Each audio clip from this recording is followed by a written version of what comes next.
My name is Ryan, and for the past 3 years I've been best friends with the one person I probably shouldn't have fallen for. It started at a game night hosted by a mutual friend. I was fresh out of college, still figuring out how to balance freelance writing and paying rent.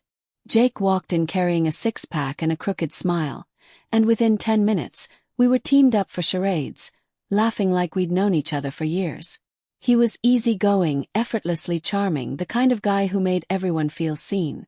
I told myself I was just grateful for a new friend. Jake was straight, or at least that's what I thought. He had a girlfriend, Lauren, and they were one of those Instagram-perfect couples. I kept my distance emotionally, not because he made me feel unwelcome, but because I didn't trust myself not to feel more than I should. I've been openly gay since college, but being out doesn't mean you stop guarding your heart. Over time, our friendship deepened. We'd text constantly, meet up for drinks, spend lazy Sundays watching bad movies. He'd call me when he needed to vent, and I'd show up, no questions asked. But something changed after he and Lauren broke up. First, I figured he just needed support. But then there were the lingering touches, the way his gaze sometimes held mine a little too long, the late-night calls that felt more intimate than friendly. I tried to ignore it. Tried to chalk it up to post-breakup confusion. Tried to remind myself of every time I'd gotten too close to someone I couldn't have. But Jake wasn't like anyone else. He listened differently. He remembered the small things, how I take my coffee, which authors I love, the fact that I can't sleep with socks on. And the more I pulled away, hoping distance would kill the feelings, the more I realized it was too late. I was already in too deep. And I had no idea what, if anything, he felt back. All I knew was that his birthday party was coming up, and something told me that night would change everything. Jake's birthday landed on a Saturday that felt like early spring, crisp air with sunlight sneaking through the clouds. He texted me 2 days before. "Still on for Saturday? Need your help with setup. And bring that playlist you made. Good vibes only." I showed up an hour early, arms full of snacks, drinks, and a homemade lemon cake that took me 2 tries to get right. Jake greeted me with his usual grin, hair still damp from the shower, wearing a hoodie that looked way too soft for me not to notice. "Cake? You baked?" he asked, eyebrows raised. "Only for special occasions," I smirked, setting it on the counter. "Don't let it go to your head." The apartment was warm and cluttered in a way that felt lived in. Blankets thrown across the couch, half-assembled decorations on the floor, and a stack of mismatched chairs for extra guests.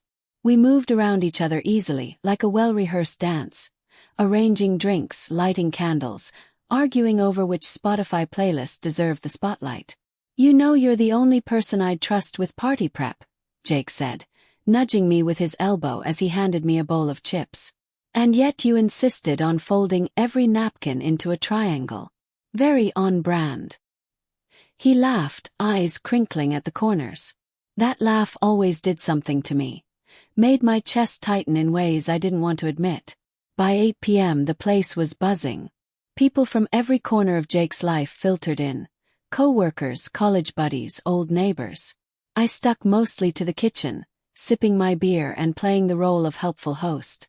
But every time I looked up, Jake was there.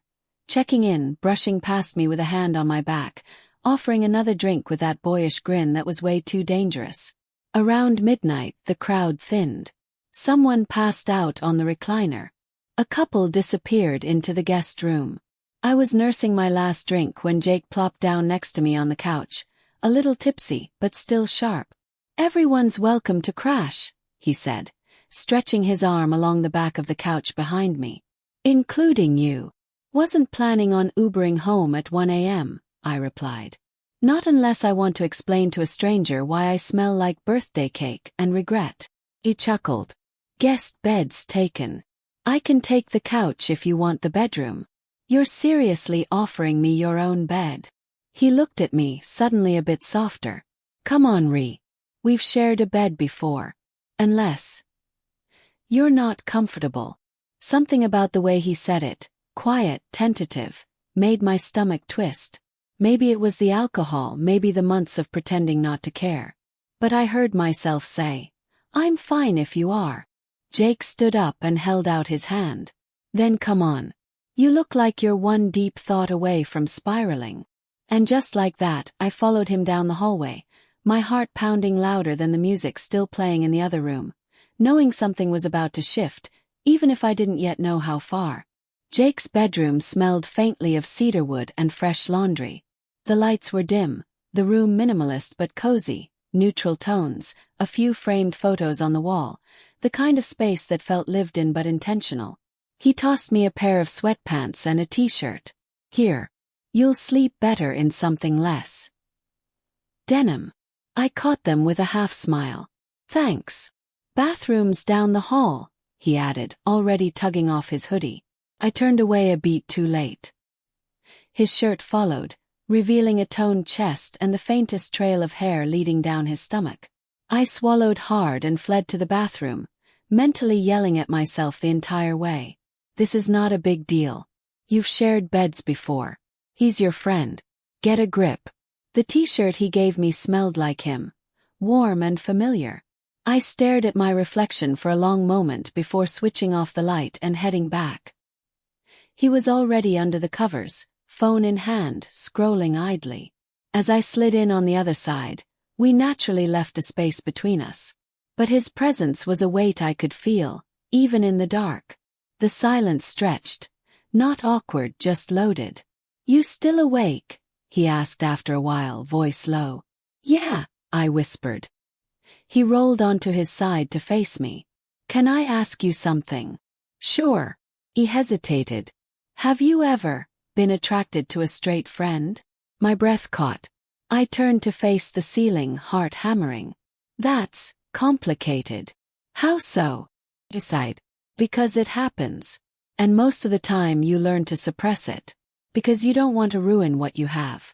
You don't want to be the reason someone feels uncomfortable around you. So you just bury it. Silence again. I didn't dare look at him. Is that why you've been distant? He asked quietly. Since Lauren and I broke up. You've been pulling away. I blinked at the ceiling. You noticed. Of course I noticed. You're my best friend. And it's been driving me nuts. I turned toward him, barely able to make out his face in the faint glow from the streetlights outside. I didn't want to make things weird between us. Jake propped himself up on one elbow, his eyes searching mine. Ryan, be honest with me. Do you have feelings for me? My voice was barely a whisper. Yes. His expression didn't change. No shock, no flinch. Just a slow, careful breath. I need you to say it, he said softly. Because I've been feeling things too. And I've been terrified I'm just imagining it. My chest tightened. You're not. He moved closer, our foreheads nearly touching now. Breaking up with Lauren wasn't just about us not working. It was, I couldn't stop thinking about you. And that scared the hell out of me. You're not even gay, I murmured, as if saying it out loud might snap the moment. He slipped his hand under the blanket, finding mine. I don't know what I am. But I know I feel more when I'm with you than I ever did with her. It's not about a label. It's about you. I didn't know who leaned in first. Maybe we both did. But when his lips touched mine, it felt less like a surprise and more like a truth finally spoken. Soft, uncertain, but real. When we pulled apart, I whispered, "This changes everything." Jake's voice was barely audible. Yeah. But maybe that's okay. And in the silence that followed, his thumb traced gentle circles on the back of my hand, grounding me in something that felt impossibly fragile and impossibly right. We didn't say much after that first kiss. We didn't have to. Jake's forehead rested against mine, our breaths mingling in the small space between us, both of us trying to process what had just happened. My heart was racing, my fingers still laced in his, and yet somehow I didn't feel afraid. Felt them. We lay like that for a while, the silence no longer heavy, but charged with something new, something tender. Then Jake whispered, "I've wanted to do that for a long time." I pulled back just enough to look at him. "How long?" He smiled softly. "Remember that night we went to the beach last summer? We talked until sunrise. He nodded. I remembered everything about that night. The salt air, the way the moonlight hit his face, how close we sat, how badly I wanted to reach out and didn't. That was the first night I admitted it to myself, he said. I didn't understand it then. I just knew. Being near you felt different. Safer. More real than anything I'd ever felt with Lauren or anyone else. I swallowed hard. Why didn't you say anything? Fear, he admitted. Of what it meant. Of losing you. Of finding out it wasn't mutual. I was terrified of the same thing. He kissed me again, this time slower, more deliberate. My hand found its way to his chest, feeling the steady thump of his heart. I could feel him trembling slightly, not from nerves, but from the sheer weight of the moment. When the kiss broke, he looked at me and said, "Is this okay?" I nodded, breathless. Yeah. More than okay. We didn't rush anything. That night wasn't about lust. It was about discovery. Every touch was careful, reverent, as if we were both learning a new language and didn't want to mispronounce a single word. His hands mapped the lines of my body like he was memorizing them. Each gasp I let out, each soft exhale he paid attention to. Checked in with a look or a whisper. "This good? You okay?" I'd never felt so seen. We talked between kisses, laughing at how nervous we both were, whispering confessions we'd buried for too long. Jake admitted he'd tried to push his feelings down by doubling down on his relationship with Lauren. "I thought if I just focused on her it would pass," he said, his fingers tracing slow patterns along my collarbone. "But it never did. It only got louder. Especially when you started pulling away." "I thought I was protecting myself," I whispered. "You were protecting both of us," he replied. "But it still hurt. I missed you." I kissed him again. "I'm not going anywhere." Sometime around 3 a.m. we finally drifted into sleep. His arms wrapped around me, my head tucked under his chin. I'd never felt so safe in someone's bed. Not just because it was Jake, but because I knew for the first time I wasn't loving in secret. There was no shame in it. No hiding. Just something real.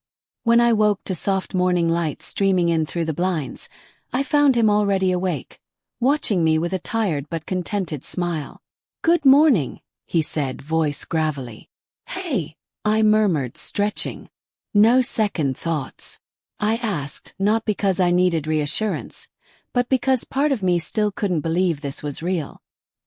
He reached over and brushed a strand of hair from my forehead. "Only that I should have told you sooner." I smiled, leaned in, and kissed him once more. And in that moment, I stopped waiting for the other shoe to drop. Because this, whatever it was, whatever it would become, felt too good, too right to question. The sun had barely risen when we finally crawled out of bed. Jake threw on a sweatshirt and sweatpants, hair messy, eyes still sleepy. I followed him into the kitchen, both of us moving quietly, careful not to wake the friend still passed out in the recliner. There was something strange but sweet about moving around in that soft silence, like we were suspended in our own little world, just for a little while longer. He poured coffee into 2 mismatched mugs and slid one toward me across the counter. "I didn't dream it, right?" he asked, raising an eyebrow. I smiled, wrapping both hands around the warm mug. "If you did, we had the same dream." His lips curved up, but I could see it. Underneath the calm surface, the edges of doubt starting to creep in. He leaned against the counter, looking down into his coffee. "We probably need to talk about it," I said gently. "About what this means." He nodded, then glanced toward the living room. "And what we tell people. Or don't. We don't have to decide everything right now," I said. "But I'm not gonna pretend nothing happened. Not to you." That seemed to relax him just a little. "Okay. Slow is good. I just need time to figure out how to explain it. Especially to myself." Before I could reply, there was a knock on the bedroom door. Tom's voice came through, groggy and half laughing. "We're grabbing breakfast. You 2 lovebirds want in." Jake froze. I bit back a smile. They heard us come out of the same room. He glanced at me, clearly trying to decide how much to care. Finally he called back, "Yeah, give us like 15. I watched him as he went to his room to change. How he moved, how he paused at the mirror, how he looked just a little more nervous than usual. But when he returned and caught me watching, he leaned in and kissed me, slow and warm. "Thanks," he whispered. "For what?" "For being patient. For letting me figure this out. For just being you." We made it through breakfast with mostly straight faces. No pun intended. Rachel kept giving us little knowing looks over her mimosa, and Tom just smirked like he was waiting for us to crack. Jake sat closer to me than usual, his knee pressed lightly against mine under the table, his fingers brushing mine when nobody was watching. Something subtle had shifted. We were still us, but now there was more. Over the next few weeks, our lives fell into a quiet rhythm that felt surprisingly natural. Jake started spending more nights at my apartment. We'd cook dinner together, binge old sitcoms, talk for hours about everything and nothing. He'd trail his fingers across my arm when I read, or sneak up behind me and kiss my neck when I was editing on my laptop. But in public, at gatherings, it was back to best friend mode. Safe smiles, casual touches, nothing anyone could point at. It wasn't out of shame. It was just early. And Jake needed time. I gave it to him. One night, curled up on my couch, he said, "I've never felt this calm in a relationship. Like I don't have to be anything other than exactly who I am." "You don't," I told him. "You never did." He was quiet for a while. Then he said, "Lauren texted me." I turned to face him. "Yeah. She wants to grab coffee. Says we should talk." Kept my voice neutral. "You going to?" He nodded. "I think I owe her that much." She knew something was off. "She always asked why I lit up around you." "Smart girl." "She is," he said. "And she deserves honesty." The next day he met Lauren. When he came back, he looked lighter, like a weight had been lifted. He wrapped his arms around me the moment he walked in. "She said she's happy for us," he murmured into my neck. "Said she saw it before I did." And just like that, the first door opened, and behind it was something better than I ever imagined. Something real. Something worth waiting for. Didn't happen all at once. Coming out for Jake was a process. Messy, emotional, and sometimes terrifying. But it was also beautiful in a quiet, steady kind of way. Like watching a flower bloom in slow motion, one petal at a time. After the conversation with Lauren, something in him shifted. He became less afraid to be seen. He started reaching for my hand without checking if anyone was looking. He kissed me goodbye in front of his building instead of waiting until we were behind closed doors. Nothing dramatic, just small, deliberate acts of honesty. And then, one night over takeout and beer, he said, "I want to tell Rachel." And blinked. "Really?" "She basically already knows. She's been giving me those, 'you think you're slick but you're not' looks since the party." I laughed. "Fair. You want to do it together." He nodded. So we invited her over for dinner. Casual, no pressure. Halfway through dessert, Jake looked at her, then at me, then back at her. "Oh. Ryan and I are together," he said, like it was just another fact, like he was telling her he'd gotten a new job or bought a bike. Rachel didn't even flinch. She broke into a grin, leaned back in her chair and said, "Took you long enough." Jake looked stunned. "Wait, you're not surprised?" "Jake," she said, taking a sip of wine. "You've been looking at him like he hung the moon for at least a year. I was just waiting for one of you to catch up." Her words hit me like a warm breeze. I hadn't realized how much I'd been bracing for awkwardness, or worse, disappointment. But Rachel just kept smiling like nothing about us could possibly be wrong. That night, Jake couldn't stop smiling. He leaned against me on the couch, playing with the drawstring on my hoodie.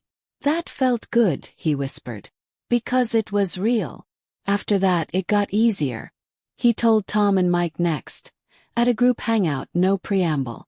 Just, "Hey, by the way, Ryan and I are dating." Mike blinked for a second, then said, "Damn. I lost the bet." Tom just smirked and raised his beer. "About time."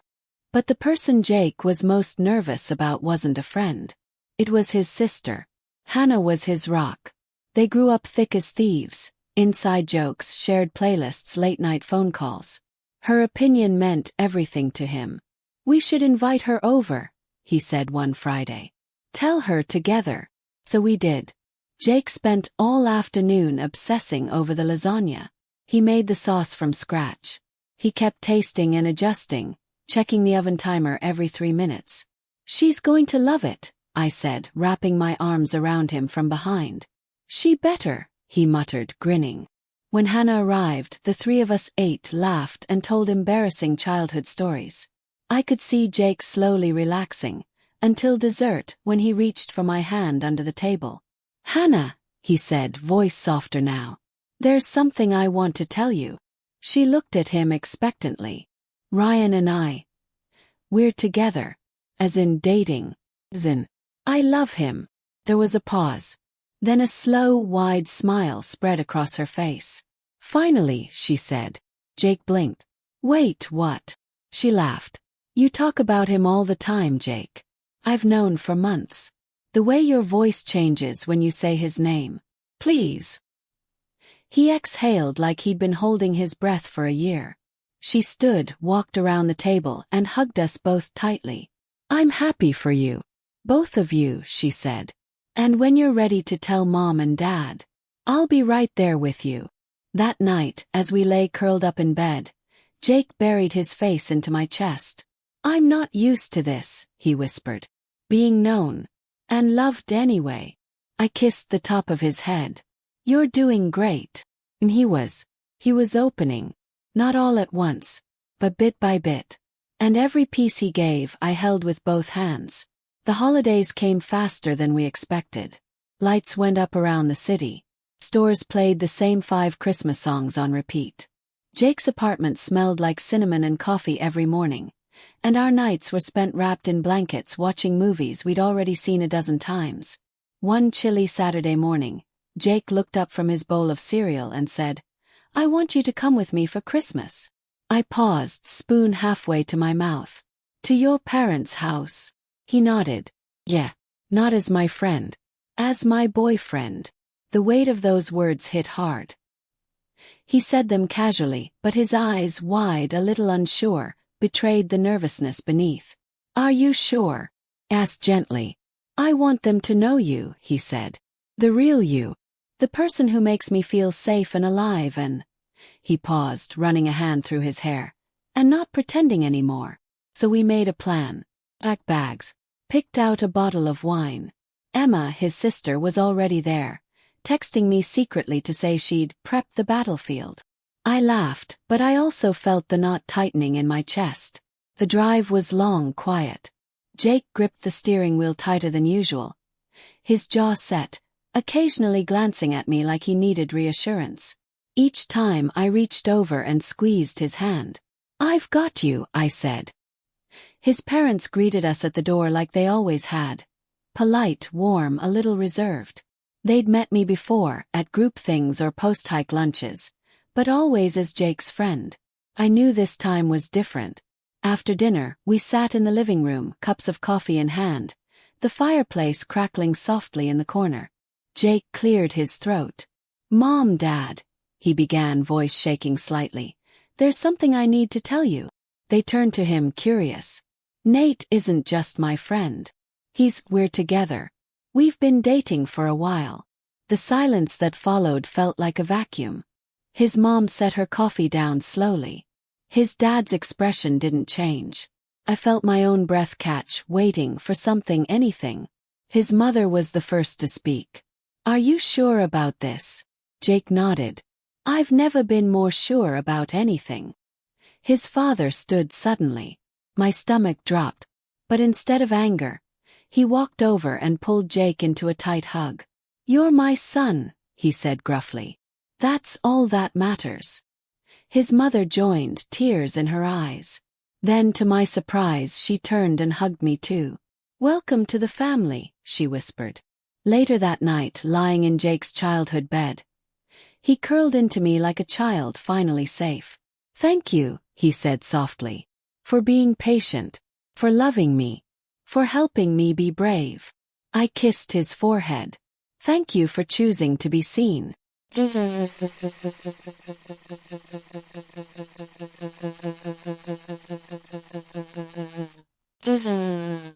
A year passed, then two.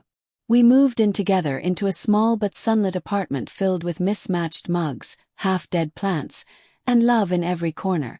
Jake hung his hiking boots by the door. I stacked books on every surface. We argued over what color to paint the walls and always made up by morning. He still didn't like labels. Whenever someone asked, "So are you bi? Gay?" he'd shrug and say, "I don't know. I just love him." That was enough for me. Some nights we'd lie in bed and talk about everything that led us here. The birthday party, the kiss, the whispered confessions under dim light. "You remember how terrified I was?" Jake would say. And I'd smile. "You were shaking. But I'd do it all again," he'd add. Exactly the same way. On the anniversary of that night, we threw a dinner party. Same apartment. Same circle of friends. Same cake. Except this time, Jake didn't hide anything. He sat close, held my hand, kissed me in front of everyone. "You've come a long way," Rachel teased. Jake smiled, pulling me closer. "Yeah, but I was always heading here. I just didn't know it."